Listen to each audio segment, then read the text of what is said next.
All right, we're back now with Overtime with Kevin Rinke. And Mr. Rinke, just before we went to close credits, you were talking about some research you did on Mike Duggan. You basically are saying this guy's got a shot at winning this thing. I think Mike Duggan has a proven record in the political field. And he has won a write-in ballot. He has been a white mayor in a predominantly black city.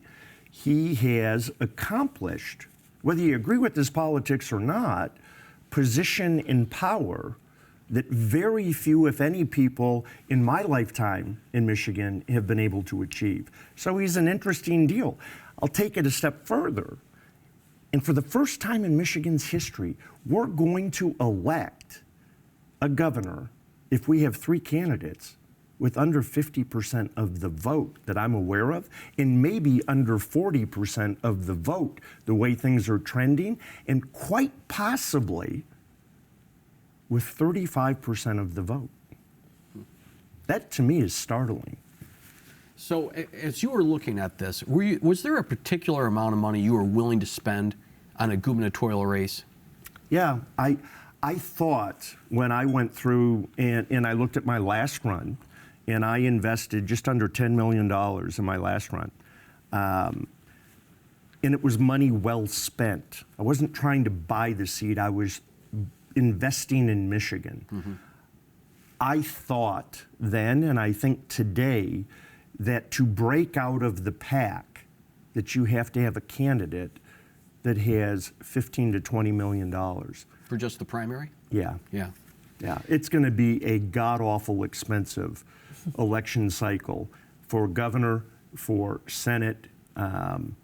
So how much of that were you willing to put in? If it was going to take 15 to 20, how much were you willing to put in? If I were to get in, I would have committed $20 million to the primary. Wow. Yeah. And you just thought the party isn't ready to win yet, so I'm not going to put the money in for this? Well, my view was this. Even within Republicans, and because I'm not a politician, I actually had an agenda. I was willing to identify the things that were my priorities and I wanted to work on. And I didn't want to debate them. I'm willing to admit it was a short-sightedness on my part. I wasn't willing to say, okay, I'll change my mind. I want to fix education in Michigan. And whether I'm governor, I'm going to fix it, or whether I'm a citizen, I'm going to work to fix it. How come you didn't take yourself out of this race 6 months ago? Because I hadn't come to a conclusion. Tim, think of it this way. After I lost, okay, I did 111 political events for the next election cycle. I signed up over 400 delegates. I was the only gubernatorial candidate that was actively going around the state and interacting and listening to the people of Michigan. Mm-hmm. Now, when you listen, you can come to a conclusion.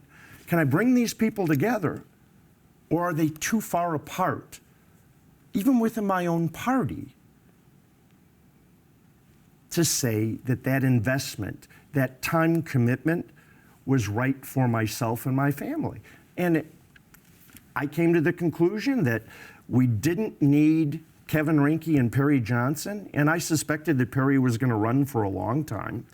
I didn't like the fact that the early commits, and I don't believe that election campaigns should be legal for more than 12 months in a state.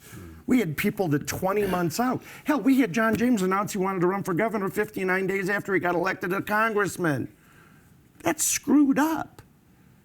That is not representing Michigan and its people appropriately. So it's a problem. The election cycle gets longer. That's not a solution. So that's why you didn't announce sooner, too, because you could have always announced last summer, last fall, and then come to the conclusion now, I'm just going to drop out. Well, I wanted to see how it laid out. I wanted to see. And interestingly enough, for 9 months, people were banging the drums on issues that were important to me. And I said, you know what? They don't need another person to get on top of them. Yeah, but you started a podcast. I did. Yeah. And you know what? It's a damn good one. It's called Beyond the Echo. And I asked the people tune in. We've interviewed every gubernatorial candidate on the Republican side.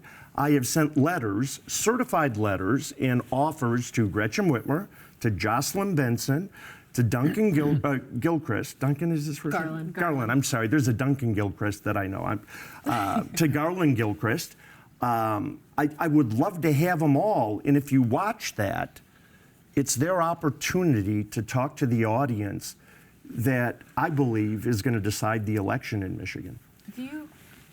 What role do you play going forward, if any? Like, are you looking to help Republicans? Are you looking to help Duggan? I mean, like, what role do you play in the election season? Oh, God, I would think that Mike Duggan would not be any amenable to me at all. I've asked Mike to come on the show. Absolutely not. I've asked Mike to interview. Absolutely not.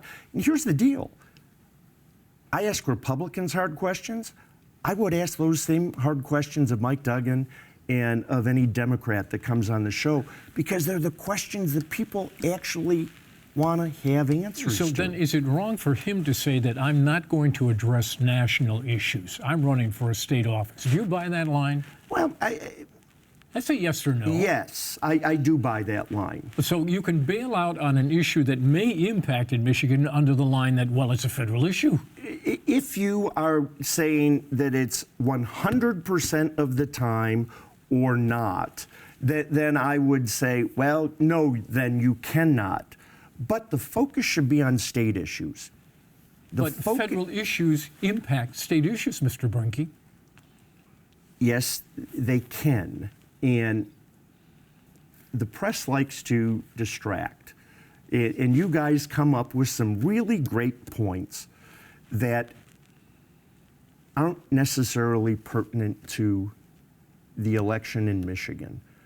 They have an impact. They need to be. Can you give an example? I'm sorry, I don't mean to interrupt, but can you give an example?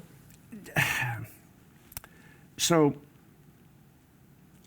what is the advantage of talking about the federal issues? I would challenge you, give me a federal issue that you would say should impact or dictate the direction that the state of Michigan's gubernatorial campaign would go in.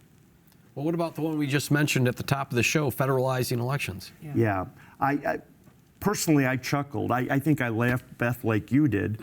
I think that there are times that it would be best if certain people in positions of power not say silly things. All right? And elections are an issue in Michigan. Elections are an issue for the Republican Party. It stirs up the base. It alienates the independents in Michigan. Every election has cheating. Because people don't understand how elections are run, the safeguards that are built into them, their emotions get out in front of them. Okay? And I'm going to tell you that in the last election, when Trump lost, there was cheating. And note that I said Trump lost. There was election cheating in the election that Trump won. How are you defining cheating? Well, for instance, there was a segment that I did on Guy Gordon's show, and I looked at the qualified voter files, all right? And interestingly enough, measured those every single day. There was an individual that appeared on that qualified voter file 35 times. We tracked down that there were 35 different applications for ballots sent to that individual. That's part of our process. Does that mean that that person voted 35 times? No. Does that mean that that person could have voted 35 times? Yes, No. because they had a ballot application. The system would catch it. So then the answer would be no, that Well, he couldn't vote 35 times. But they vote. Their action is the vote. The question is it counted? And that is where the debate comes in. People get freaked out about, my mom was dead for 5 years. I'm sorry, my father was dead for 5 years. My mom died 2 years ago. Both of them received applications to vote because it's no longer... After they died. After they died. It's no longer a law that they have to be removed from the voting rolls. That in and of itself is wrong. Sounds like you got to run for Secretary of State. Yeah, well, there are those that would like me to do that too. Have you said no to that too? You know what? I haven't even considered it. The fact of the matter is we need clean voting rolls. The fact of the matter is that the right to vote is the greatest privilege that an American or someone who lives in Michigan has.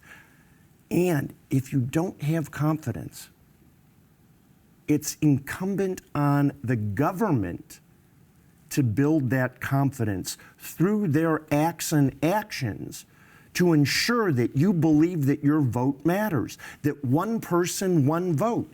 And that's why we've got the petition going in Michigan, of which I totally support, that you have to have voter ID to vote. Now you're going to say it's already a law. It's written into the Constitution. Yeah. You know what? Let the people feel that their voice speaks, that it was heard, and that it's being enacted, because they don't trust the people in power right now. And that's a problem. Anybody got any final one? I think we're good. Yeah, that's great. Mr. Rinke, always good to see you. Yeah. Don't let it frustrate you. It's not right or wrong. Should they trust them? Maybe. But they don't. And we need to figure that out. Just final question. The weekend before, when Mr. Trump endorsed Tudor Dixon, what did you think? Well, I was in too deep to say. The weekend that Donald Trump endorsed Tudor Dixon, I was up in the polling. And if you had Tudor Dixon sitting here, she would tell you that I was up in the polling. There was a significant contribution made to a PAC supporting Donald Trump by some significant people in Michigan, and Tudor was their candidate. And candidly, maybe arrogantly, we'd have a Republican governor sitting across from you today versus a ex-candidate for governor. And Michigan would look different. How about that, boys and girls? There you go. Mr. Rinke, good to see you. Yep.